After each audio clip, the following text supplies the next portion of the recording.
mga kababayan, so may ano ako, may masamang balita tayo kasi ngayon papunta tayo dun sa ospital, sa Adventist Hospital dun sa may Bangkal kasi andun sila kuya, si Kuya Mang Eli at saka sina Ate Dilby kasi nandun si Papa. Sinugod nila sa ospital at ngayon di pa namin alam kung ano yung status niya, kaya pupunta po ako ngayon dun mga kababayan, susunod po ako sa kanila. Titignan natin kung ano yung may tulong ko sa kanila mga kababayan, kaya tara na.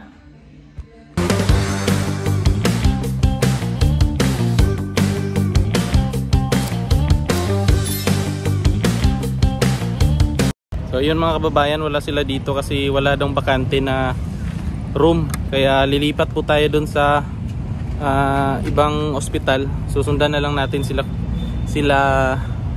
kuya kasi nag-update naman si ate sa akin, Ate Delby. So susunod na lang tayo dun, kaya mamaya ulit update ko na lang kayo pag andun na tayo. Yan po mga kababayan, at dito na tayo sa ospital kung saan po dinala nila ate at ni Kuya Mang Eli si Papa. Hanapin na lang natin kung saan sila. Ayun, kita ko na.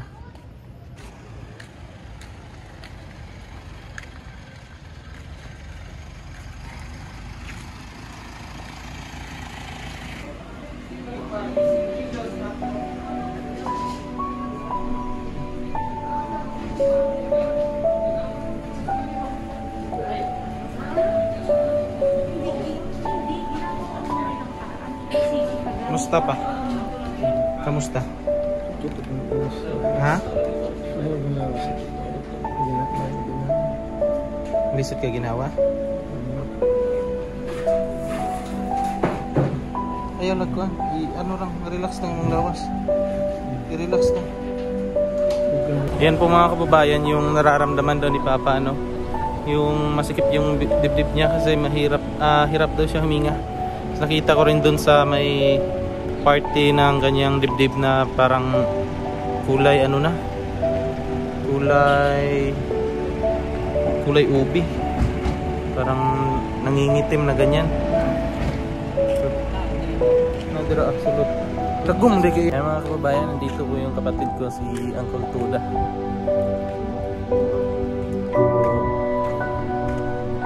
Lumabas muna kami mga kababayan.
Sa mga ano na yan, no? Mga, at saka hindi edad din ni Papa.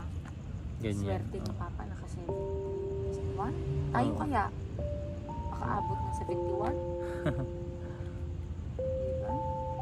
So, grabe na yung pinagdaanan din ni Papa sa ano, mga ganyan, hospital. Ilang buwan din yun sila nung na-disgrasya siya. Grabe yan. Kayo no? Oo. Si Kuya pa yung nag-ano nun. Kuya Jongjong. Si kaso SPMC. okay pa siguro yung SPMC noon. Parang ano yun, yung luma na ano na yun. Ngayon na ano na kasi yan. Upgraded. Oo. Halos lahat, kompleto sila. Malaki din kasi yung ano nila. At saka regional hospital sila ng Mindanao. Ay, Pagtingin ko yung papa kanina, tulo yung luha ko.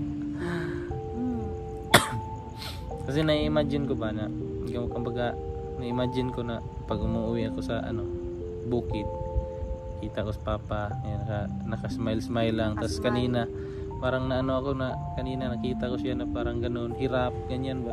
Parang naano ako sa sarili ko. Bago. Parang nanibago ako sa kanya. Nakikipagbiruan pa yun yung Friday ng hapon. Sumasabay-sabay pa yan sa atin. Or sa amin.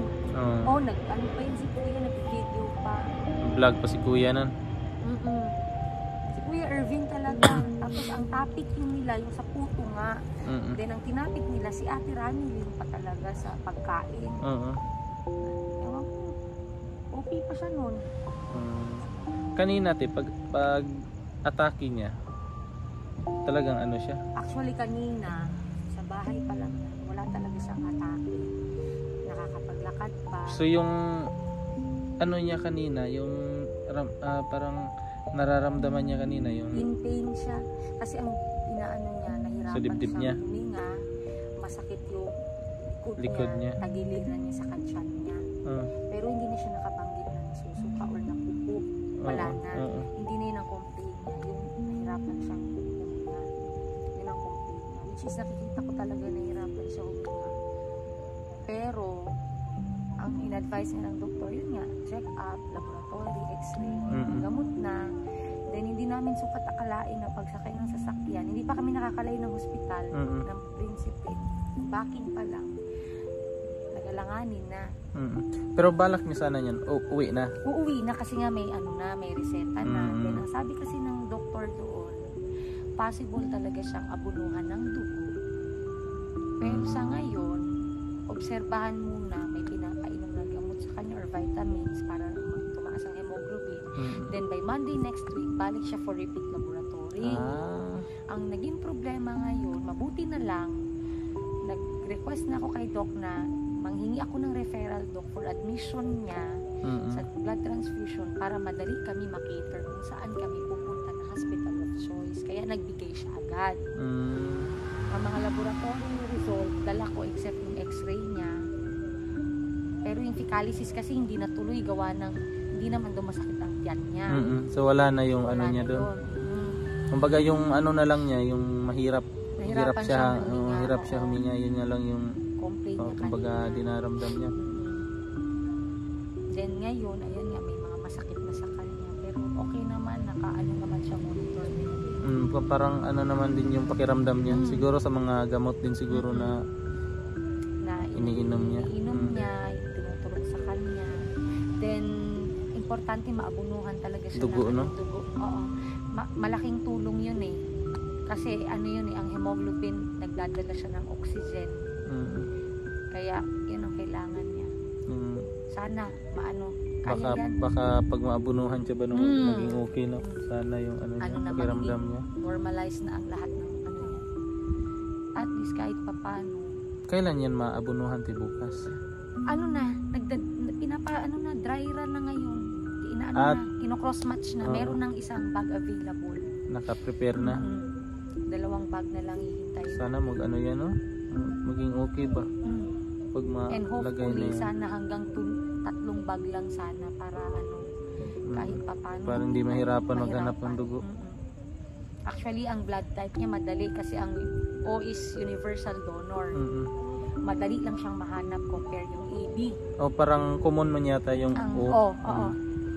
May ganyan pala tayo na yung magkapatid kayo pero hindi kayo pareha ng sa blood type. Yun? Siguro si Papa O, si Mama ang AB.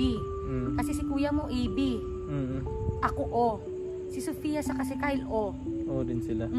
Talo si Kuya AB. AB din si Kuya. Malakas ang hugot ng O. Ako O plus man ako. O plus ka? O plus yan ako. man kadalasan ng ng blood type na O plus. Sa mga Pinoy na, mga tao sa which is ang O is universal donor, Universal. ang AB universal recipient naman. Mahirap ang AB.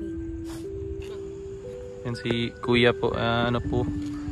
Buti na lang talaga na daanan nila Kuya kanina si Papa doon sa bahay. Kasi papunta sana sila sa misyon. Nagulat sila, tinawag sila ni Mama. Nag-abang si Mama sa kanila. Kaya yun, sawa ng Diyos na ano, nadala si Papa sa ospital. Agad-agad. Ayan po, dito na lang muna siya. Pahinga. Pahinga muna si Kuya. Kasi pagod yan. Kanina dun sa ano, Kalina, naglibot-libot sila dun. Hanap ng mga gamot, mga anong ano yung mga kailangan. Si Kuya Erben, si Bino Ang. Yan, papahinga muna kami mga kababayan. Yung ano kay Papa mga kababayan is ano daw, baga yung ang tawag nun? Ang tawag nun? Hey Papa? Anong finding kay Papa? Suka siya ng Hindi yung finding ba? Need siya pasok sa ICU. ICU So para obserbahan siya para ng ma-observe, kung obserbahan. yung okay na yung pakiramdam niya, pwede siya pasok sa room kwarto. Yung ano pala niya mga kababayan, ano yun? Kumbaga yung kanina pala cardiac arrest, yung mga ganyan na ano. Kung siya na heart attack siya kanina. Oo, kanina, yun na pala yun. Kasi may tama na yung ano niya, yung sa loob ng tiyan. Kaya ganun yung nangyari. So ngayon, nandito pa kami. Iniobserbahan pa si Papa doon. Kaya yan lang po. Maraming salamat po sa inyong panonood ng aking vlog. Update ko na lang po kayo sa mga pangyayari bukas. Ayan po. Bye bye. Good night.